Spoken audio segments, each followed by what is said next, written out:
শুভ সন্ধ্যা বন্ধুরা। আজ 23 নভেম্বর রবিবার।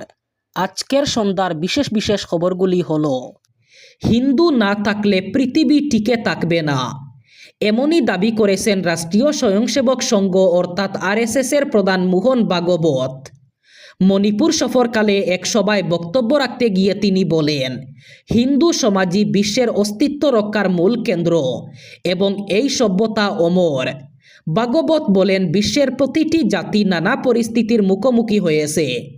তিনি জানান, মণিপুরে এটি তার প্রথম সফর, যা রাজ্যে সাম্প্রতিক জাতিগত অস্থিরতার পর বিশেষ তাৎপর্যপূর্ণ। তার বক্তব্যে হিন্দু সমাজকে বিশ্বের ধর্মরক্ষক হিসাবে তুলে ধরা হয়। তার মতে, হিন্দু না থাকলে পৃথিবী টিকে থাকবে না।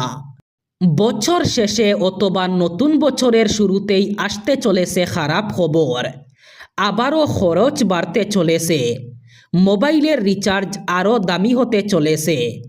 রিপোর্ট অনুযায়ী টেলিকম ইন্ডাস্ট্রি আবার একবার ট্যারিফ বাড়ানোর পরিকল্পনা করছে। 2024 সালের পর আবার একবার মোবাইল ট্যারিফ বাড়াতে চলেছে। রিপোর্ট অনুযায়ী রিলায়েন্স জিও, ভারতী এয়ারটেল, ভোডাফোন আইডিয়া দেশের এই 3 জনপ্রিয় এবং সর্বাধিক ব্যবহৃত টেলিকম সংস্থা তাদের মোবাইল রিচার্জের দাম বাড়াতে চলেছে। আগামী 2-1 মাসের মধ্যেই এই টেলিকম সংস্থাগুলি রিচার্জের দাম বাড়াবে। প্রায় 10% পর্যন্ত বাড়তে পারে ট্যারিফ, অর্থাৎ গ্রাহকদের খরচ আরও 10% বাড়বে। প্রসঙ্গত, আনুষ্ঠানিক কোনো ঘোষণা না করলেও রিলায়েন্স জিও এবং এয়ারটেল ইতিমধ্যেই তাদের বেশ কিছু প্ল্যানে পরিবর্তন আনতে শুরু করেছে। আগামী বছরের বিধানসভা নির্বাচন নিয়ে বিজেপির সাংগঠনিক প্রস্তুতি চূড়ান্ত। এবার 103টি আসনে লড়াই করবে দল এবং প্রার্থিত্বের ক্ষেত্রে প্রাধান্য পাবেন যুবক এবং মহিলারা। 2026-এর বিধানসভা নির্বাচনে বিজেপি অনেক নতুন মুখ আনতে চলেছে, এমনটাই জানিয়েছেন মুখ্যমন্ত্রী হিমন্ত বিশ্ব শর্মা। সম্প্রতি নির্বাচন আধিকারিক অনুরাগ গোয়েল জানান, ফেব্রুয়ারি মাসের শেষে তিনি নির্বাচন ঘোষণা করবেন। নির্বাচনকে সামনে রেখে বিজেপির কেন্দ্রীয় কমিটির নির্দেশে বৈঠক অনুষ্ঠিত হয়। দলের কেন্দ্রীয় সাংগঠনিক সাধারণ সম্পাদক বিএল সন্তোষের উপস্থিতিতে বিধানসভা নির্বাচনের কর্মসূচি, সংগঠনগত দায়িত্ব বণ্টন এবং প্রচারের কৌশল নিয়ে বিস্তারিত আলোচনা হয়। বৈঠকের পর মুখ্যমন্ত্রী সাংবাদিকদের মুখোমুখি হন এবং জানান, তারা এবার 103টি আসনে প্রার্থী দেবেন এবং প্রার্থী বাছাইয়ের ক্ষেত্রে কিছুটা নীতি বদল করা হয়েছে। তিনি বলেন, জনবিন্যাসের উপর ভিত্তি করেই তারা সিদ্ধান্ত নিয়েছেন 103টি আসনে প্রার্থী দেবেন। ধুবড়ীর কিছু এলাকায় তাদের জয় সম্ভব নয়, সেখানে তারা যেতে চান না। তবে তারা এটাও বলছেন না 103টি আসনের সবটাতেই তারা সফল হবেন।